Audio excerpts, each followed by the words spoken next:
Well, hello and welcome to Jonathan from the Heart. I'm Jonathan Aslay of jonathanAslay.com, and I'm so excited to be shooting this short video for you today.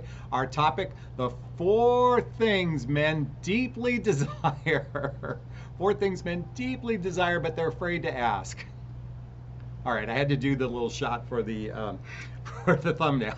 Okay, really quickly, if this content resonates with you, this is actually my Saturday morning videos I shoot for you all, but it's very similar to the videos I shoot in my private group called Midlife Love Mastery. Check out the link to the VIP group below, where I shoot 3 videos a week based on the questions you ask. So if you join the group today and post a question in the group, I'll shoot a video just for you. Okay, those 4 things. 4 things men deeply desire, but they're afraid to ask. You know, ladies, I know as your heart protector, I sometimes come on very strong, very passionate, very demonstrative, very protective of men who are jerks.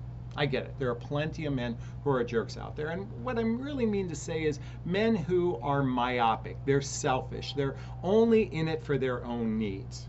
And sadly, this is a significant percentage of men and women alike. This isn't singular to men. Women do the same thing. They can be very myopic and only focused on their own needs. Now, there's certainly the entitled type of woman, and then there's the doormat type of woman out there. Now, these are 2 types. There's certainly plenty of women like yourself who are genuinely heart-based, very heart-centered, not so myopic. Maybe you are. Maybe you are. Maybe you are selfish. And yes, there are plenty of jerks out there and plenty of men who are jerks out there. But the reality is the vast majority of men are good people that have good hearts, just like the vast majority of women are good people with good hearts. There's just wounding there that makes it very difficult for them to break out of their bad behavior, their unconscious behavior, into something more substantial, something more mature. And this is one of the reasons why, if you follow my work, I talk about my book frequently called What the Heck is Self-Love Anyway? What the Heck is Self-Love Anyway? It's a journey of personal development, self-help, and spiritual work, so you can begin to love oneself on the inside, and you attract people who are also conscious and aware like yourself, because that's my invitation for you. Because men who have done the work, women who have done the work, are desiring these 4 things. These 4 things, you're all desiring these 4 things. This is men and women alike, and this is what makes people happy. So I want to lean into that right now, and first I want to lean into attention. Giving someone attention. This is so hugely important in relationship, is to give attention. And within attention includes giving compliments. You know, it's interesting, men rarely get a compliment in any given day. Women, I mean, prior to COVID, when you're in the workforce, you're getting compliments all the time. Oh my God, what cute shoes you're wearing. Oh my God, I love your purse. What did you do to your hair? It looks fantastic. Men get 0 compliments in any given day. So when we give some attention, when we give some compliments to another human being, this is men and women alike, we're going to see them perk up. Now, I recognize a lot of men are incapable of receiving. This is a challenge. This is why I'm a big proponent of choosing men who have done some sort of personal development, self-help, and spiritual work, so they can start leaning into the potential of being in a healthy, happy relationship. If you haven't read the book, If the Buddha Dated, this is a great book because it talks about the spiritual aspects of a relationship that takes out the gender expectations and starts leaning into what does it mean to be in a heart-centered place? What does it mean to approach the process without gender and more from a place of compassion for loving oneself? Compassion and loving oneself. Attention. That's a great way to start. Next is affection. Affection. We touching people, like we both men and women alike need affection. We need touching. This is one of the love languages in the 5 love languages. Oh, I didn't bring out the copy of the book, The 5 Love Languages, but in that is physical touch, and we all human beings need physical touch to feel a connection with another human being, and men and women alike are deeply desiring this. but oftentimes they're just afraid to ask or afraid to talk about this. You know, I recognize that I have to pause for a second. Something just hit me as I'm sharing with you. Yeah, it's the holidays right now. I'm not cursing on this video. I'm not going to have salty language on this video because I'm missing my son deeply. I'm missing my son deeply. And for those who know me, his nickname is Salty. Is Salty. And interestingly enough, and I'm leaning into this conversation because I know as a single man out there, there's a lot of myopic people, women too, that aren't leaning into a more compassionate way to date. And I'm here to say, and I've got my cup today. Oops. By the way, my spoon says, check this out. I got this gift. It says, salty, I hope you can see that, salty forever. Salty forever. This was a gift from one of my clients. It's so sweet to send me this in honor of my son. But my cup today says, do all things with love. Do all things with love. And that's what I want to encourage. A more compassionate, loving way to approach the dating process. And I'm feeling angst today because I'm missing my son deeply. For those who don't know, my 19-year-old son Connor passed away 2 years ago. And the holiday spurs this up. And it's a reminder of why compassion is so important, why love is so important, why doing all things with love is so important.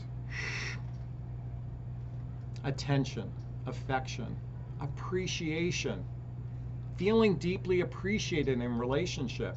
Men and women alike, we need to feel appreciated, and we're all thirsty for this, but we're afraid to ask. And this is what genuinely makes us happy, when we feel appreciated for our efforts. And I can say as a man, I've talked to hundreds of men who have gone through divorce, and the number one thing that they shared what they felt was missing in their relationship was feeling appreciated. And I know you know this too, because you have oftentimes felt unappreciated in a relationship. You invested a tremendous amount of love in a relationship with someone who wasn't meeting you on the 50-yard line. You were here and they were over here. Do you see this difference? This is why I'm a big proponent of investing in a relationship is a two-lane street, and it starts from the very first date, equally investing in one another to actually have any potential of working. And that starts by appreciating it and being in gratitude. I oftentimes share the story in in my videos about a woman I went on a first date. And I bought our first round of drinks. And I went up to the bar to get the second round.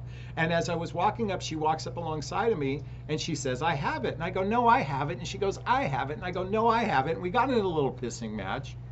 And she puts her hand on my arm and she says, Jonathan, I really appreciated that you treated for the last round. Would you allow me to show my appreciation by treating for this round? I was floored in that moment. And because I wasn't a control freak, because I wasn't in my masculine trying to be in charge, I was able to step into receiving her love. A relationship is a give and receive. It's a give and receive. It's not the masculine is giving and the feminine is receiving, because you got to lean back and receive. No, a relationship is a give and receive, a receive and give and receive and give. And it incorporates appreciation, because that's a demonstration of being able to receive love. When you can accept someone's appreciation, and we're all thirsty for it, and yet we're afraid to say it. And this fourth and most important piece of relationship. Before I share that, I want to introduce you to another book you have to check out. It's called How to Make Love All the Time. How to Make Love All the Time by Barbara DeAngelis. By the way, there's a link to all of this below. There's a link to my group below. There's a link to my book below. There's a link to a free discovery call with me below. Check it out in the comments section, or in the details or the description section. This is your chance to talk to me. But I'm here to say, How to Make Love All the Time. Both men and women alike should be reading this book.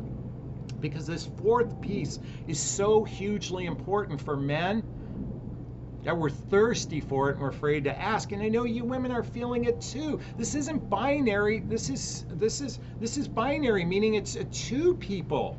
It's not one. It's not singular. Because we want to feel accepted. We want to feel accepted for who we are. We want to be seen, heard, and understood and accepted for who we are. And yet, here's the thing. Now, look, I'm not here to suggest people accept bad behavior, toxic behavior. I'm all for boundaries in relationship. But I want you to begin leaning into accepting someone for who they are and not trying to change them. And if your relationship doesn't feel good and you feel like you have to change that person for you to feel good in relationship, there's a good chance it's not the right relationship for you. I want to encourage you to do all things with love. Come from that loving place. Come from that salty. By the way, if you like my shirt, please post a comment below. If you like the spoon, please post a comment below. I'd like to hear your thoughts. If you're open to coming at this from a place of love, because look, I know I'm your big brother. There's lots of jerks out there, okay? And there are a lot of great guys, and I want you to lean into these four things: attention, affection, appreciation, and acceptance. Because with these four things, maybe I'll put this as my thumbnail, right there, these four things, you have a better chance of success when you're both giving a shot of love to each other. And these four things are a great way, are a great way to show love. All right. I'd like to hear your thoughts. Please post a comment below if this resonated with you. If you'd like to work with me, check out those links. As always, I'm going to wrap up this video as I always do. First off, giving myself a big, gigantic Jonathan Bear hug of self-love. I'm going to reach into the camera and give you a hug of love. I'm going to ask you to turn to someone or a pet, or wait a minute, hold on.